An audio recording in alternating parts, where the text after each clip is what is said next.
Break के बाद एक बार फिर से आप सभी का स्वागत है। हम बात कर रहे हैं तेलंगाना की, जहां 119 सीटों पर मतदान की प्रतिक्रिया जारी है, माफ कीजिएगा, प्रक्रिया चल रही है। बड़ी संख्या में मतदान केंद्रों पर लोग पहुंच रहे हैं। सुबह 9 बजे तक करीब 8.52% मतदान हुआ है और अब 11 बजे तक का मतदान प्रतिशत कुछ ही देर में अपडेट होगा, वो भी हम आपको बताएंगे। लेकिन आपको बता दें कि वोटिंग की प्रक्रिया सुबह 7 बजे शुरू हुई और करीब 3 करोड़ 26 लाख मतदाता अपने मताधिकार का प्रयोग कर रहे हैं। 2290 प्रत्याशियों की किस्मत ईवीएम में कैद होगी। 3 दिसंबर को 5 राज्यों के नतीजे आएंगे। 5वां राज्य तेलंगाना, जहां पर इस समय वोटिंग की प्रक्रिया चल रही है। और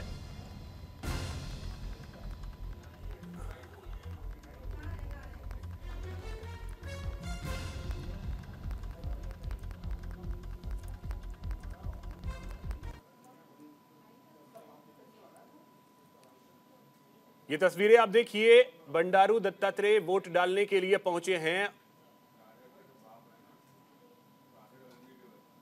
सीधी तस्वीरें हम आपको दिखा रहे हैं। वोटिंग की प्रक्रिया चल रही है और सियासी दिग्गज हो या फिल्म के सुपरस्टार्स वोट डालने के लिए लगातार पहुंच रहे हैं। और इस समय आपको तस्वीरों के जरिए हम दिखा रहे हैं कि वोट डालने के लिए बंडारू दत्तात्रेय पहुंचे हैं।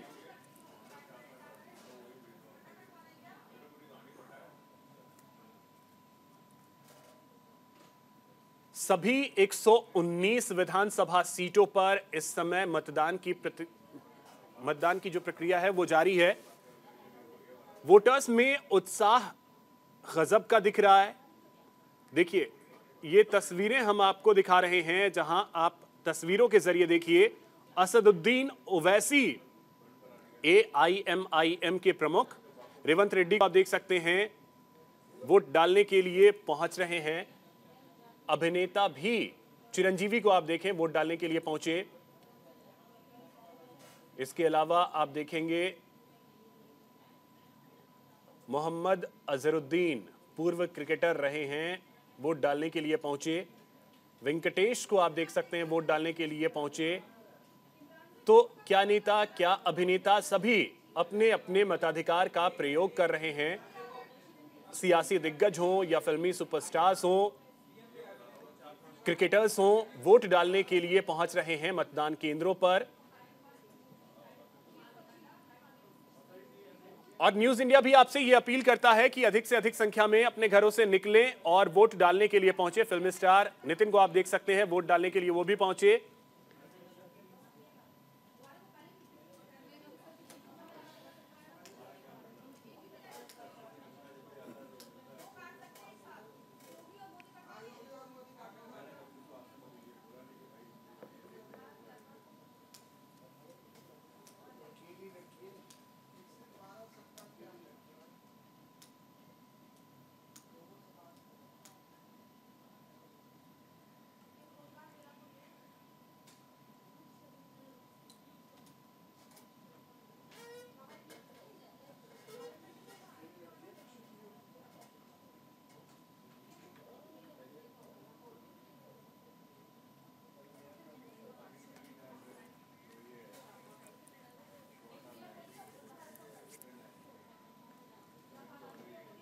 तो चलिए, तेलंगाना की खबर लगातार हम आपको दिखा रहे हैं, लेकिन इसी बीच इस समय प्रधानमंत्री नरेंद्र मोदी कुछ बोल रहे हैं, वो आपको सुनवाते हैं। माननीय मुख्यमंत्रीगण, केंद्र सरकार राज्य सरकार के माननीय मंत्रीगण, केंद्र सरकार राज्य सरकार के अधिकारीगण और देश के कोने कोने से जुड़े बहनों, भाइयों और उपस्थित सज्जनों, पत्रकार मित्रों, आज हम सब विकसित भारत संकल्प यात्रा के इस कार्यक्रम में उपस्थित हैं। भर में आज लाखों लोग इस कार्यक्रम से जुड़े हैं। मैं कृषि एवं किसान कल्याण मंत्रालय और उर्वरक मंत्रालय भारत सरकार की ओर से, स्वास्थ्य एवं परिवार कल्याण मंत्रालय की ओर से आप सबका हृदय से बहुत स्वागत करता हूं, बहुत बहुत अभिनंदन करता हूं। आप सब इस बात को भली भांति जानते हैं कि देश में आजादी के बाद अनेक प्रधानमंत्रियों ने देश का कामकाज चलाया। मंत्री जी स्वयं इससे जुड़े हुए कार्यक्रमों के साथ संवाद बनाने वाले हैं, उनका मार्गदर्शन प्राप्त होगा। इस अवसर पर उपस्थित आप सभी लाभार्थियों का और उपस्थित बंधुओं का, बहनों का मैं हृदय से अभिनंदन करता हूं, स्वागत करता हूं। हम सब जानते हैं हमारे यहां कोई भी अनुष्ठान होता है तो अनुष्ठान की शुरुआत ही स्वच्छता के बाद संकल्प के साथ होती है। एक संकल्प होता है, क्या हमारा संकल्प है, क्या हम किस कामना के साथ पूजा करते हैं, किस कामना के साथ हम कार्य करना चाहते हैं, वह एक संकल्प है। व्यक्तिगत जीवन के संकल्प के साथ राष्ट्रीय जीवन का भी हमारा संकल्प बनना चाहिए और वह संकल्प होना चाहिए हमारा देश विकसित भारत बने। विकसित भारत का मतलब जिसमें हर व्यक्ति के जीवन में खुशहाली आ सके, उसकी आय को कई गुना बढ़ाया जा सके, कहीं भी दुख और किसी भी प्रकार के अभाव की स्थिति न होने पाए, लोगों के जीवन में कहीं भी कोई समस्या न खड़ी होने पाए। और इसके लिए आपने देखा होगा किस तरीके से कार्यक्रम हुआ। भाइयों बहनों, यह देश कहने के लिए तो 1947 में आजाद हुआ, लेकिन 1947 के बाद भी तो देश के अंदर सरकारें थी और ये सरकारें लगातार काम किए होंगे, देश का पैसा भी खर्च किए होंगे, देश के बारे में सोची भी होंगी, लेकिन दुनिया में भारत की छवि कैसे बन गई थी? भारत के बारे में लोगों की धारणा क्या थी 2014 के पहले और 2014 के बाद? आज हम देख सकते हैं। दूसरा, ये जो योजनाएं हैं, इन योजनाओं का लाभ प्रधानमंत्री आवास योजना हो, स्वच्छ भारत मिशन में शौचालय उपलब्ध, हर गरीब परिवार के घर में शौचालय उपलब्ध कराने की योजना हो, जनधन अकाउंट की योजना हो, आयुष्मान भारत की योजना हो, पीएम स्वनिधि योजना हो, ग्रामीण क्षेत्र में पीएम स्वामित्व की योजना हो। तो आप सुन रहे थे योगी आदित्यनाथ को। इसी बीच एक बड़ी खबर तेलंगाना के जनगांव से आपको बता दें, जहां पर झड़प हुई है, आपस में कांग्रेस और बीआरएस के कार्यकर्ता भिड़ गए। पोलिंग बूथ पर जमकर धक्का मुक्की हुई है। तो आपको बता दें कि पोलिंग बूथ पर जमकर धक्का मुक्की हुई है। कांग्रेस और बीआरएस के जो कार्यकर्ता हैं वो आपस में भिड़ गए। ये तस्वीरें आप देख सकते हैं। आज तेलंगाना में सभी 119 सीटों पर वोटिंग की प्रक्रिया सुबह 7 बजे शुरू हुई है और अब 11 बज चुके हैं। सुबह 9 बजे तक का जो मतदान प्रतिशत रहा वो 8.52% रहा है। लेकिन इस बीच एक तस्वीर ऐसी आई जो स्वीकार्य नहीं, क्योंकि आज मतदान का दिन है, शांतिपूर्वक मतदान लोगों को करना चाहिए। लेकिन ऐसे में हम देख रहे हैं कि बीआरएस और कांग्रेस के जो कार्यकर्ता हैं वो आपस में भिड़ गए।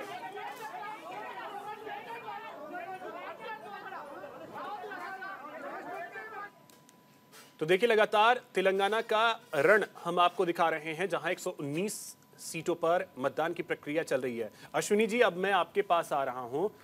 कई सारे गंभीर आरोप जो हैं वो ब्रेक पर जब हम जा रहे थे उससे पहले रत्नेश जी की तरफ से आप पर आए।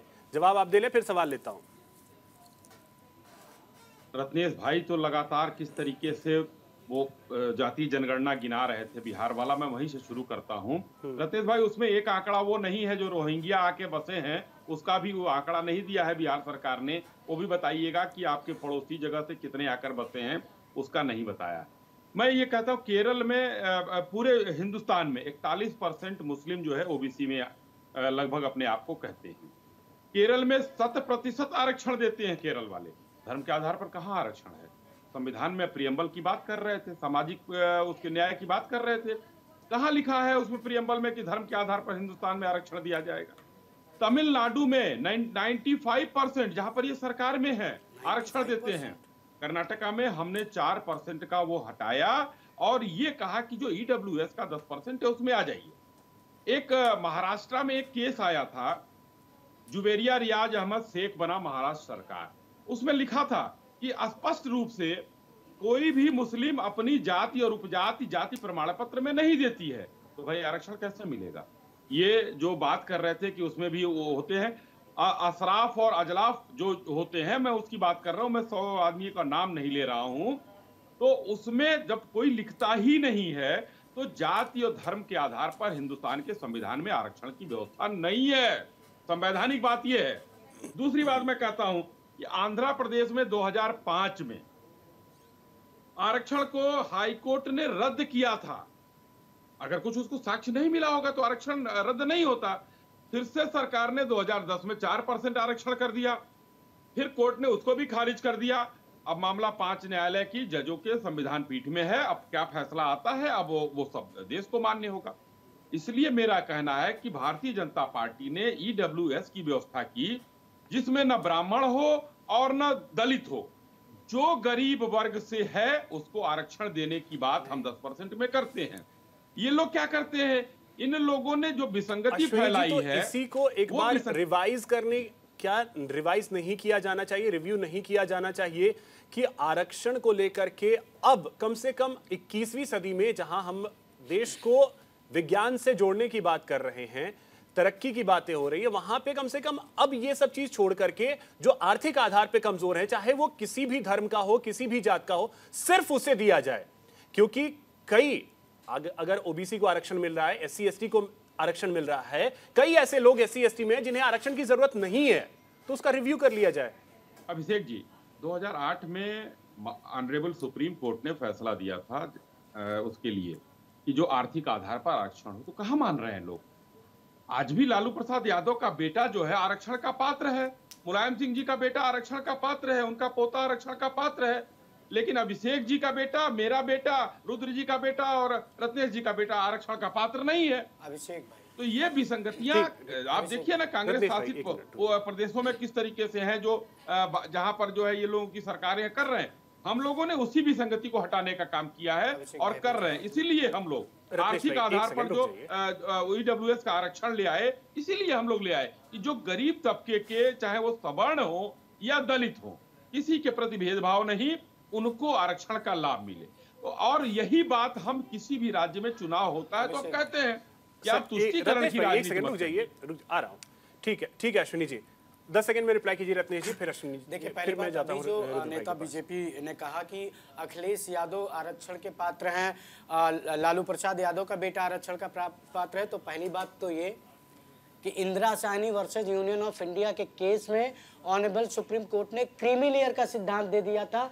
यदि आपके पिता की जो आय है वो 8 लाख रुपए सालाना से ज़्यादा है तो आप क्रीमी लेयर में होंगे और आप ओबीसी की जाति होने के बावजूद आप ओबीसी में क्लेम नहीं कर सकते। आप मुझे ये बताइए कि क्या मुलायम सिंह यादव की जो वार्षिक आय थी वो 8 लाख से कम थी?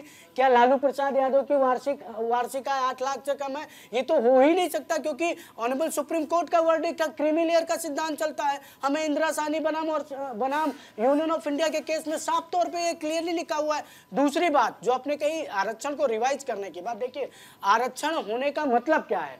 आरक्षण होने का मतलब है कि आपको जो शुल्क है किसी भी परीक्षा के लिए उसमें छूट मिलनी चाहिए, आपके किसी परीक्षा के लिए जो नंबर ऑफ अटेम्प्ट्स है उसमें छूट मिलनी चाहिए, आपको किसी भी परीक्षा में एज लिमिट जो है उसमें छूट मिलनी चाहिए।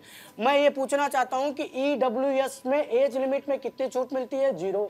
ईडब्ल्यूएस में परीक्षा का शुल्क भरने में कितनी छूट मिलती है? 0। ईडब्ल्यूएस में नंबर ऑफ अटेम्प्ट्स में कितनी छूट मिलती है? 0। किसी भी प्रकार की छूट नहीं है वहां पे। तो फिर वो किस प्रकार का रिजर्वेशन? इन्होंने जानते क्या किया, एक पहले उसके जनरल कैटेगरी के लिए सोचिए, इसी में मैं ऐड कर रहा हूं, अगर ये है तो इसमें गलत क्या है? और दूसरी बात ये, अर्थ के आधार पे हुआ है कि अगर आपकी आय इतने लाख से कम है तो आपको मिलेगा, नहीं तो मैं तो अगर जमीन आपकी इतनी से कम है तो आपको मिलेगा। तो इसमें गलत क्या है सर? नहीं सुनिए तो, परीक्षाओं में सभी बच्चे एक समान बैठते हैं, चाहे वो किसी भी वर्ग के हों। नहीं, वहां पे परीक्षाओं में प्रतिशत आपका 40 है तो आपका सिलेक्शन होगा, 80 है तो किसी का सिलेक्शन नहीं होगा। क्यों भाई? मैं आपको उदाहरण देता हूं। नहीं उदाहरण मैं जो पूछ रहा हूं आप वो बताइए ना।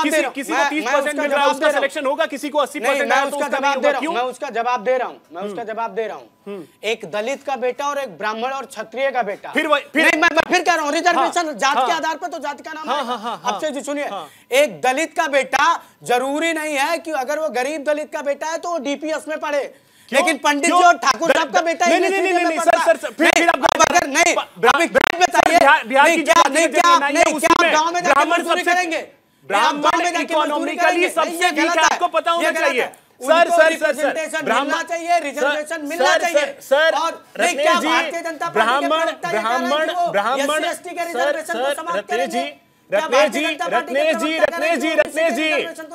रत्नेश जी ब्राह्मण इकोनॉमिकली वीक है बिहार का, आपको पता है ना? नहीं तो ये आपके आंकड़े बता रहे हैं।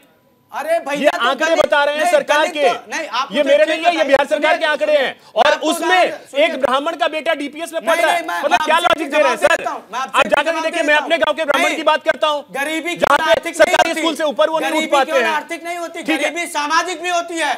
क्या एक दलित के बेटे को आप वो सम्मान देंगे जो एक ब्राह्मण के बेटे को देते हैं? नहीं देंगे आप। क्यों नहीं सम्मान देंगे? नहीं सुन लीजिए सर, सुन लीजिए, अरे सर सुन लीजिए, फिर आप लोग 1857 में मत जाइए, ये गलत है। 1857 में मत जाइए रत्नेश जी। नहीं, आप एक दलित के बेटे को 1857 में मत जाइए, पे बैठा के खाना खिलाएंगे तो समानता आएगी। 1857 में मत जाइए रत्नेश जी। समानता हमको राजनीतिक और सामाजिक लानी है। ठीक है, 1857 में मत जाइए। केवल आर्थिक समानता का टूल नहीं है, तो वही मैं आपको आरक्षण राजनीतिक और सामाजिक समानता का टूल है इस देश में।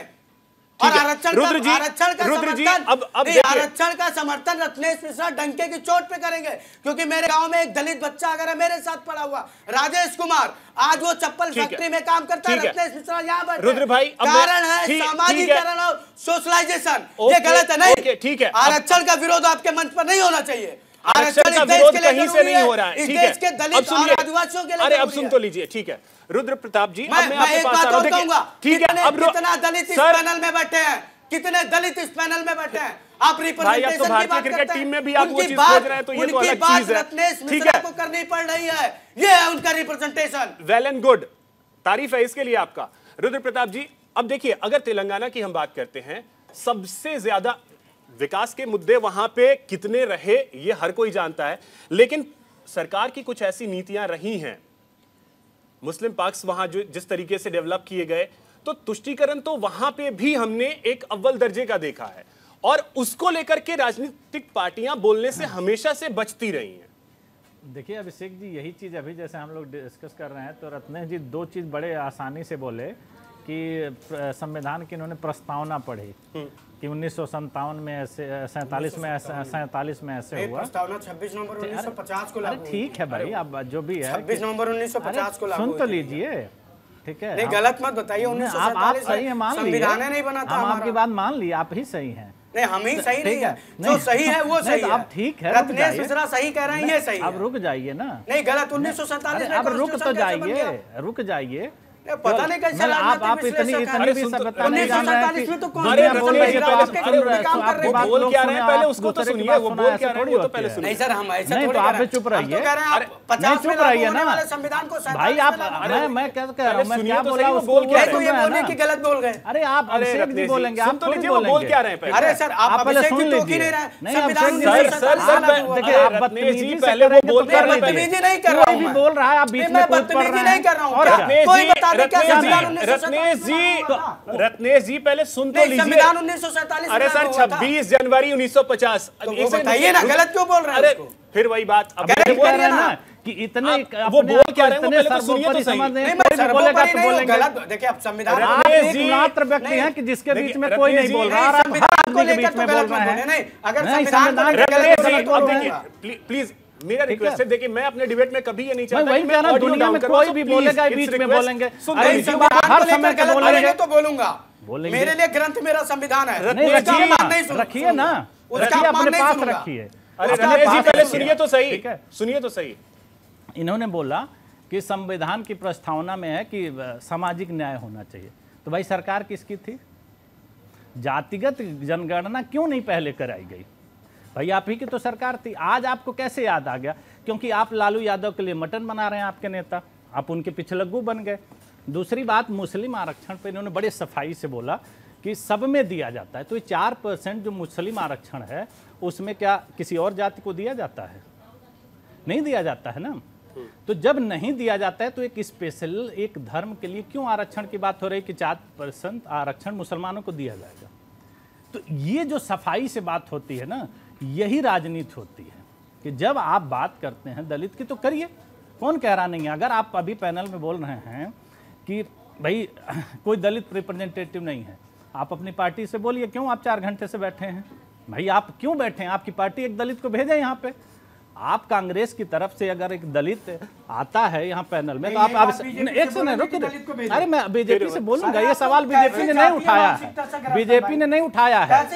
अभिषेक जी, एक सवाल मेरा आपसे है कि अगर आपके पैनल में कांग्रेस का अगर नहीं तो आप लाइए ना, होना चाहिए, हमारी सरकार आएगी लाके देंगे। बीजेपी क्लियर कर दी, आप अपने सूट जाइए, कांग्रेस पार्टी से बोलिए। अभिषेक जी ताकि एक व्यक्ति जो बोल रहा है उसको भी आप गायब कर दे। ये है दलित विरोधी मानसिकता। एक व्यक्ति जो दलित के लिए बोल रहा है उसको भी एक सेकंड देखिए, वोटर्स जो हैं वोट डाल करके देखिए, फिल्मी अभिनेता हो या नेता हो, सभी आज मतदान कर रहे हैं तेलंगाना में। और ये चेहरा जाना पहचाना, वेंकटेश, सभी जानते हैं इस चेहरे को। तो देखिए, वोट डालने के लिए लोग पहुंच रहे हैं।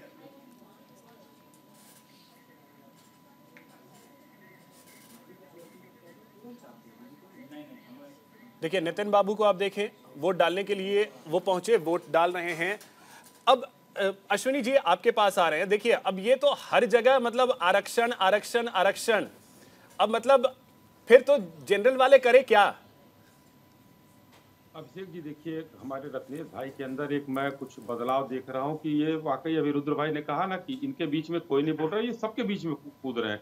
तो रत्नेश भाई, एक भाई होने के नाते एक सलाह है कि भाई अति सर्वत्र वर्जते कहा जाता है, तो थोड़ा सा आप भाई, हम लोग अल्पज्ञानी हैं, आप ज्यादा पढ़ रहे होंगे हो सकता है, तो थोड़ा धैर्य से अपनी बातों को रखिए और ज्यादा अच्छा रहेगा, उचित यही रहेगा। 3 लोग हैं, इतनी बढ़िया जो है चर्चा चल रही है यहाँ पर। दंडवत प्रणाम कर रहे हैं आपको। नहीं नहीं, एकदम भाई की तरह जो है स्नेह है आपका, आपके साथ हमारा, लेकिन थोड़ा सा एक वो अच्छा लगता है। देखिए अभिषेक जी, आपने आरक्षण की बात की। कुछ दिन पहले मनमोहन सिंह जी जब माननीय प्रधानमंत्री थे तो 27% आरक्षण को, ओबीसी का जो आरक्षण था उसमें से 4-4.5% मुस्लिमों के लिए किया, जो अभी कहा उसमें कोई नहीं जाता है। आज जो संविधान की व्यवस्था नहीं थी, उस व्यवस्था को बदलने का काम तुष्टीकरण में किसने किया? और हमले नहीं कहा, ए.के. एंटोनी साहब तो इन्हीं के नेता थे, उन्होंने कहा था कि कांग्रेस आज मुस्लिम पार्टी हो गई है, ये उनके नेताओं ने कहा था। और मुस्लिम तुष्टीकरण की जो राजनीति ये लोग कर रहे थे वो पूरा देश देख रहा है, और आज भी उसी को आगे बढ़ा रहे हैं। अभी बिहार की बात आपने की, बिहार से देखिए, बिहार से जितने शैक्षिक लोग निकलते हैं उतना कहीं किसी प्रदेश से नहीं निकलते हैं, मगर अभी छठ हुआ है, उसमें आने और जाने के लिए ट्रेनों में जितनी भीड़ थी उतनी भी कहीं नहीं होती है। तो बिहार में अगर 200-500 करोड़ लगाकर जातिगत जनगणना कराई गई, उस 200-500 करोड़ से अगर कोई एक बढ़िया फैक्ट्री लगा दी गई होती तो शायद उन ट्रेनों की भीड़ कुछ कम हो जाती। वो नहीं होगा। चलिए बिल्कुल। और आरक्षण की अगर बात है फिर तो जैन के लिए, बौद्ध के लिए, क्योंकि उनकी संख्या तो और कम है, तो क्या उनके लिए भी आरक्षण की व्यवस्था होनी चाहिए? जरा इसको भी समझने की कोशिश करेंगे। यहाँ रुकेंगे एक छोटे से ब्रेक के लिए।